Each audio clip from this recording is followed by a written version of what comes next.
வெள்ளி காசுன்றது எப்போதுமே படைக்கிறதுக்கு தாங்க காசு. அது விளக்கேத்துறதுக்கு திரி தான் நமக்கு தேவை. எண்ணெய் வேணும். இதுதான் முக்கியமான ஒரு விஷயம். நீங்க வந்து பார்த்துருப்பீங்க, மஞ்சள், குங்குமத்துக்கு மஞ்சள் யாரு? குருவை குறிக்கக்கூடிய ஒரு விஷயம். அப்படின்னும்போது, அதனால தான் கோல்டு எப்போதுமே வந்து மஞ்சள், குங்குமம் வச்சுட்டு தான் நம்ம எல்லாமே ஆரம்பிப்போம். ஒரு புது ட்ரெஸ் எடுத்தாலும் மஞ்சள் தடவுறது. இதெல்லாமே குருவோட ஆகர்ஷணத்தை ஆகர்ஷணம்னா அந்த சக்தியை, ஈர்ப்பு விதியை நம்ம கொண்டு வர்றது.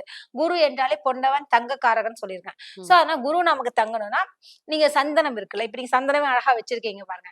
இதெல்லாம் உங்களுக்கு வந்து பண ஈர்ப்பு விதிகள் மாரிதான். ம். சோ நம்ம சந்தனம் வச்சுக்கிறது, மஞ்சள் வச்சுக்கிறது. மஞ்சள் வச்சுக்கிறது, அது மஞ்சள் போட்டு குளிக்கிறது, இதெல்லாம் பண்றது. அதே மாரி நீங்க சொன்னீங்கல்ல, இந்த காயின் தான் வச்சுதான் இல்ல, காயின வச்சு படைக்கலாம். அதுக்கு மஞ்சள் குங்குமத்த வைத்து, மகாலட்சுமி அந்த தாயாருடைய ஃபோட்டோ கீழ வைத்து, நம்ம வந்து சுவாமிக்கு வந்து ஆமா புஷ்பங்கள் மேல போட்டு, அதுக்கு அது மாரி நீங்க 108 குங்கும அர்ச்சனை இருக்கு இல்லையா? அது பண்ணலாம். இது மாரியான விஷயங்கள்லாம் செய்யலாமே தவிர, நீங்க காயின் எடுத்து இத புதுசா பேசணுன்றதுக்காக பேசுறாங்களா என்னன்னு தெரியல.